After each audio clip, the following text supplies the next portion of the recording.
Hello. Today's story is one of those that forces even the most hardened skeptics to question whether we truly know everything about this world. This is not just a story about a missing man.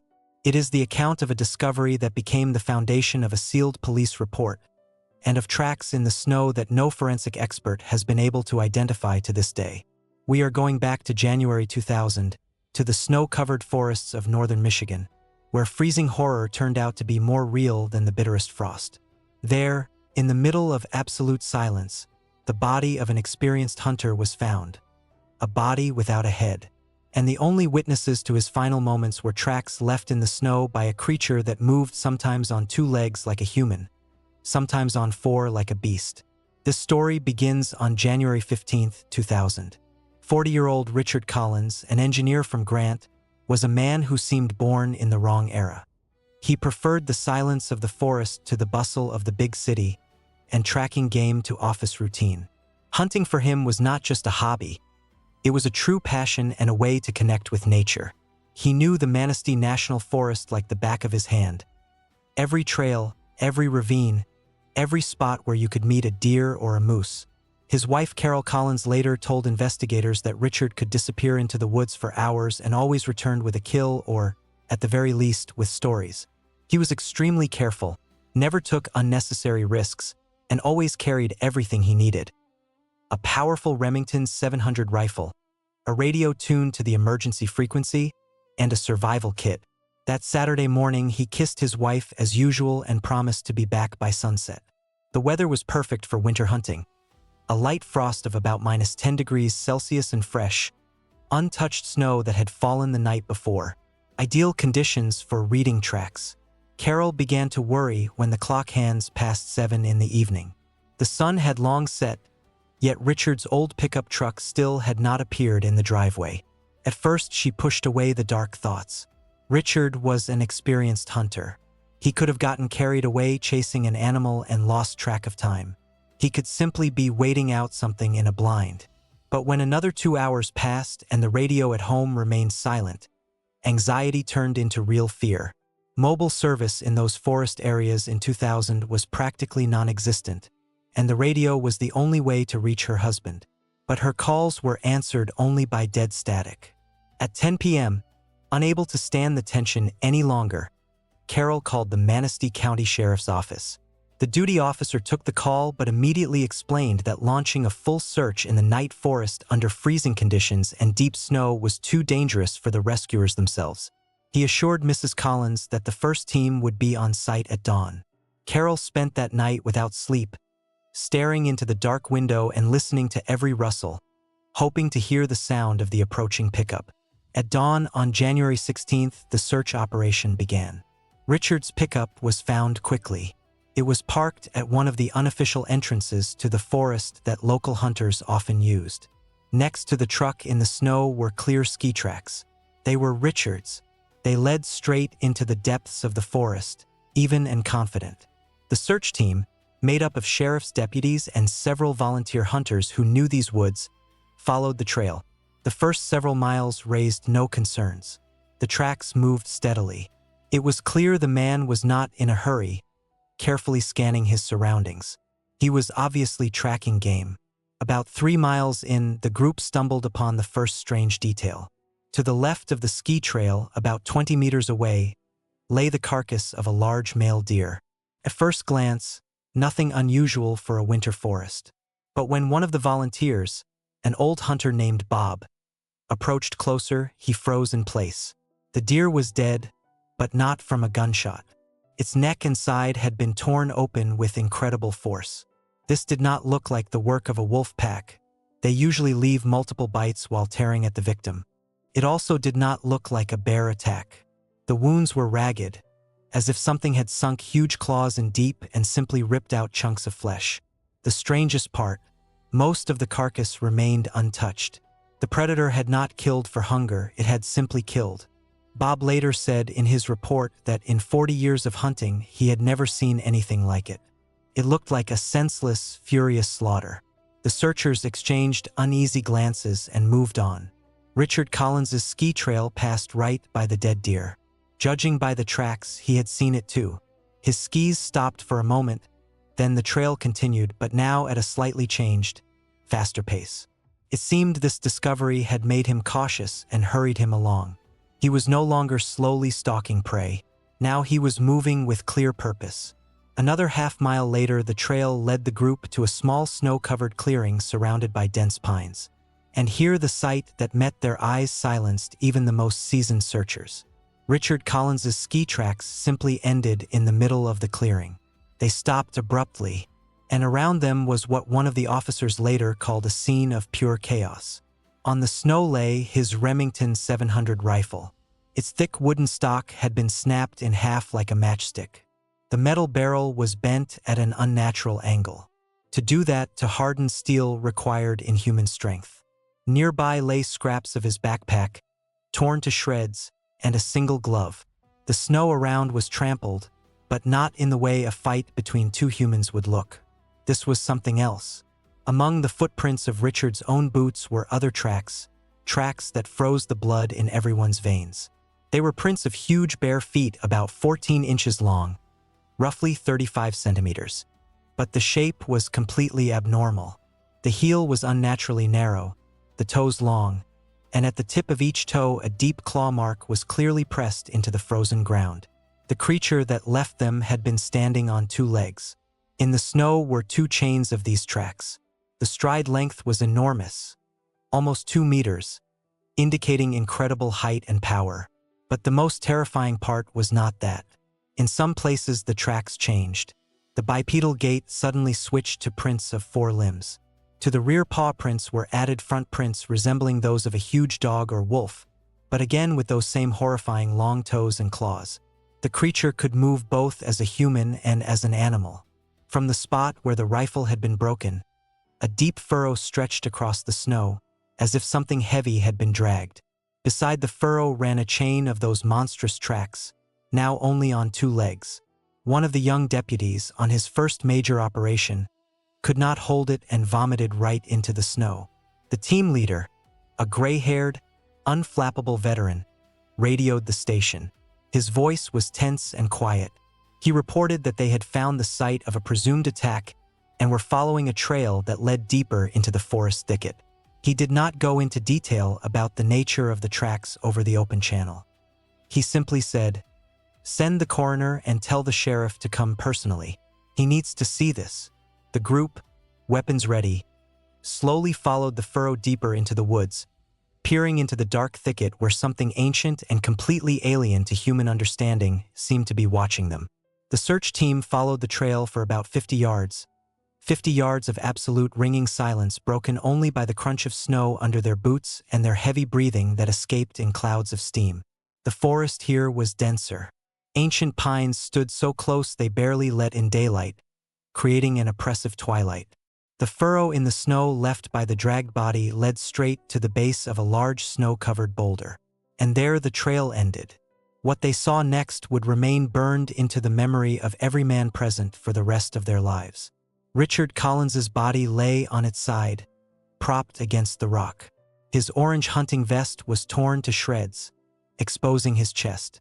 On the torso were 3 deep parallel wounds. These were not bites or cuts. The edges were ragged, as if gigantic claws had sunk in deep and, with unimaginable force, pulled downward, ripping muscle and breaking ribs. The snow beneath the body was soaked with dark blood frozen by the frost. But the worst was not that. The body had been decapitated. Where the neck should have been was a gaping ragged wound. The head was nowhere to be found. One of the volunteers, a young guy, recoiled and fell backward, choking back a scream. The team leader, keeping his composure, ordered everyone to stay put and touch nothing. He radioed the station again. This time there was not a trace of calm in his voice. In short, clipped phrases, he reported the discovery. Body located.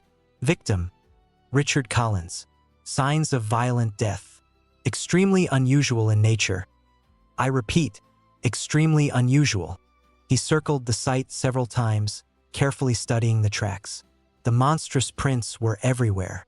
They surrounded the boulder, converging and diverging. It was obvious the creature had not simply killed Collins and dragged him here. It had stayed for some time. What it had been doing, no one could even guess. An hour that felt like eternity later, the county sheriff and the coroner arrived. The sheriff, a man with over 30 years on the force who had seen everything, stopped 10 feet from the body and stared at it for a long time, then at the tracks, then back at the body. His usually stern, impassive face showed a mixture of shock and disbelief. Coroner Dr. Alan Fairburn began his work. His preliminary on-site examination was brief. He confirmed death resulted from massive trauma and decapitation. When the sheriff asked what kind of animal could have done this, Fairburn, without taking his eyes off the wounds, quietly answered, "None that I studied in medical school." He drew the sheriff's attention to the nature of the neck wound. It did not resemble a clean cut from a knife or axe. The edges were torn. The vertebrae were shattered. It looked as if the head had not been cut off. It had been ripped off. Soon a forensic team from the county center arrived. They worked slowly and methodically in complete silence. They photographed every track, every drop of blood, every scrap of clothing. Special attention was paid to the prints.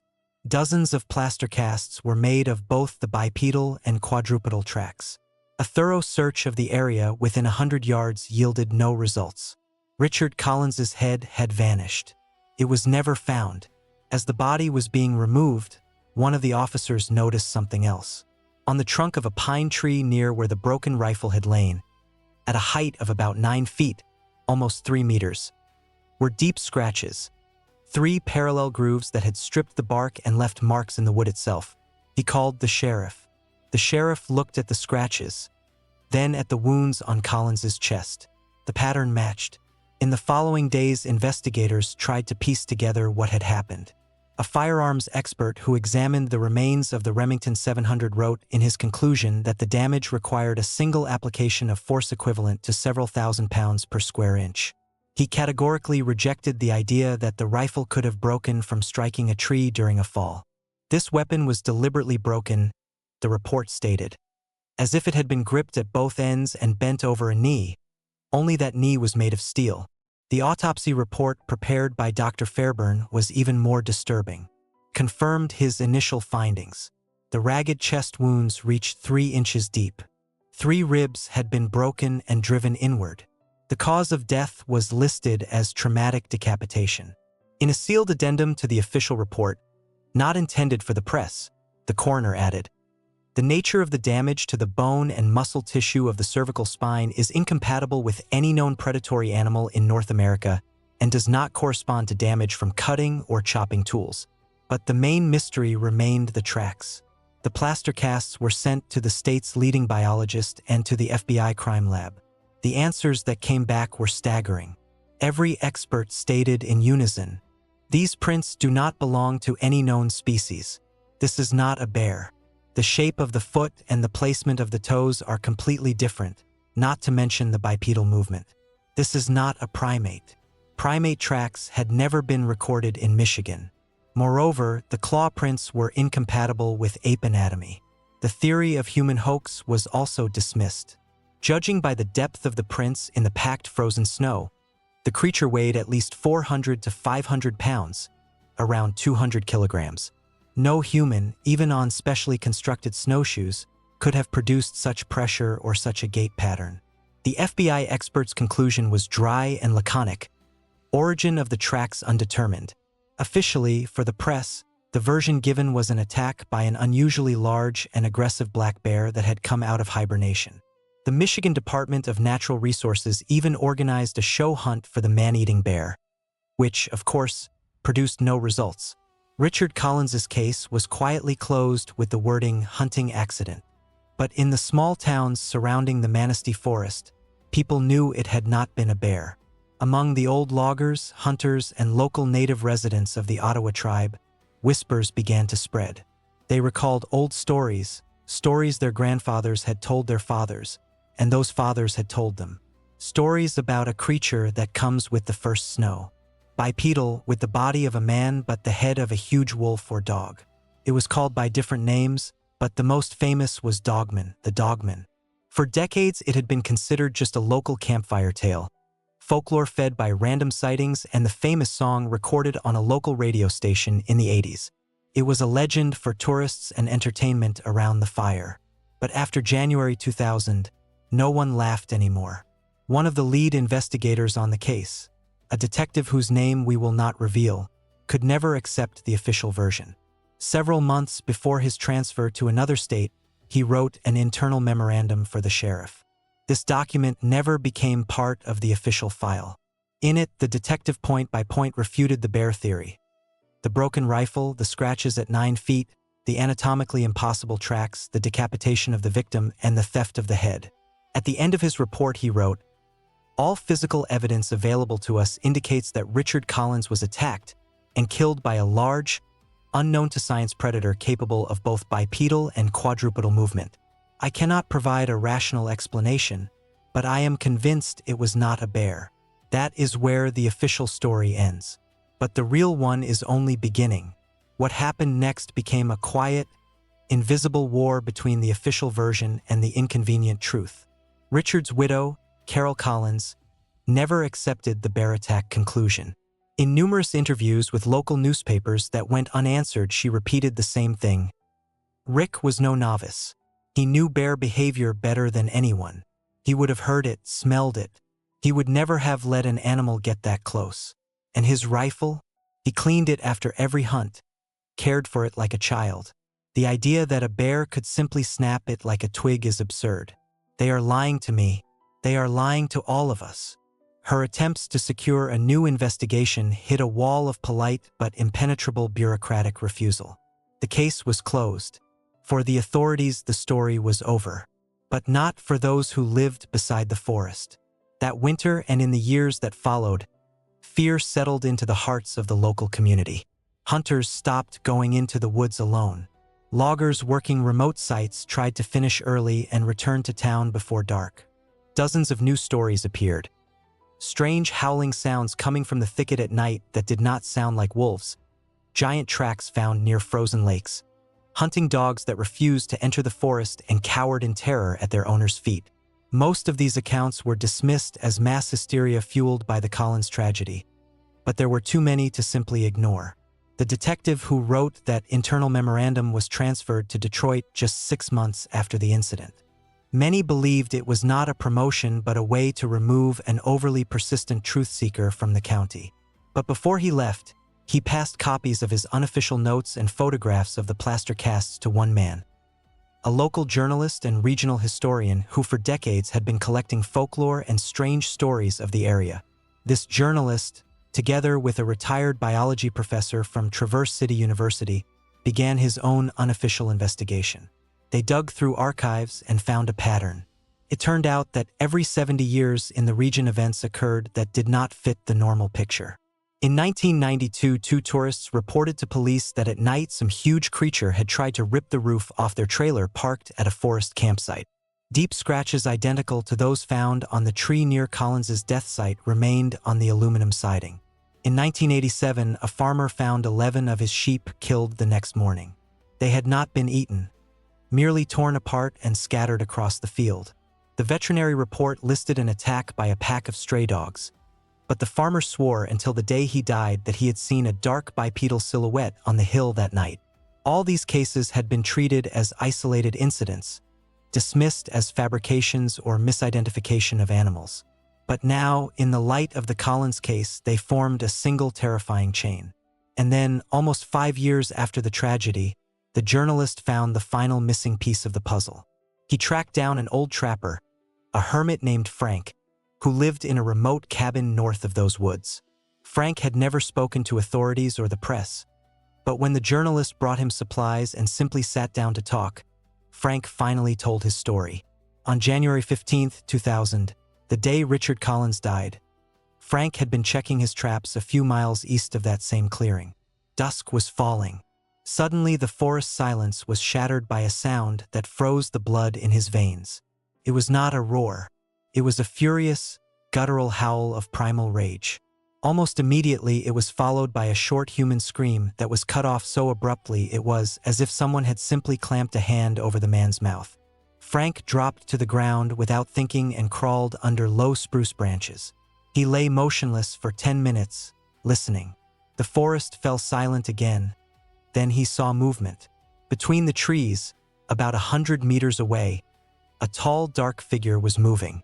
It walked on 2 legs, but the gait was strange, loping, inhuman. The creature was enormous, taller than any man Frank had ever seen.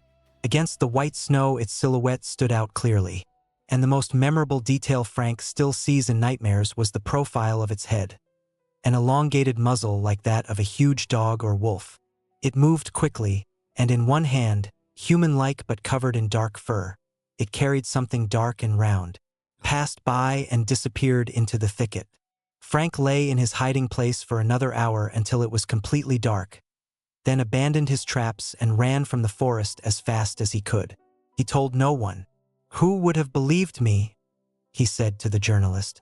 "They would have locked me up in a psych ward. But I know what I saw."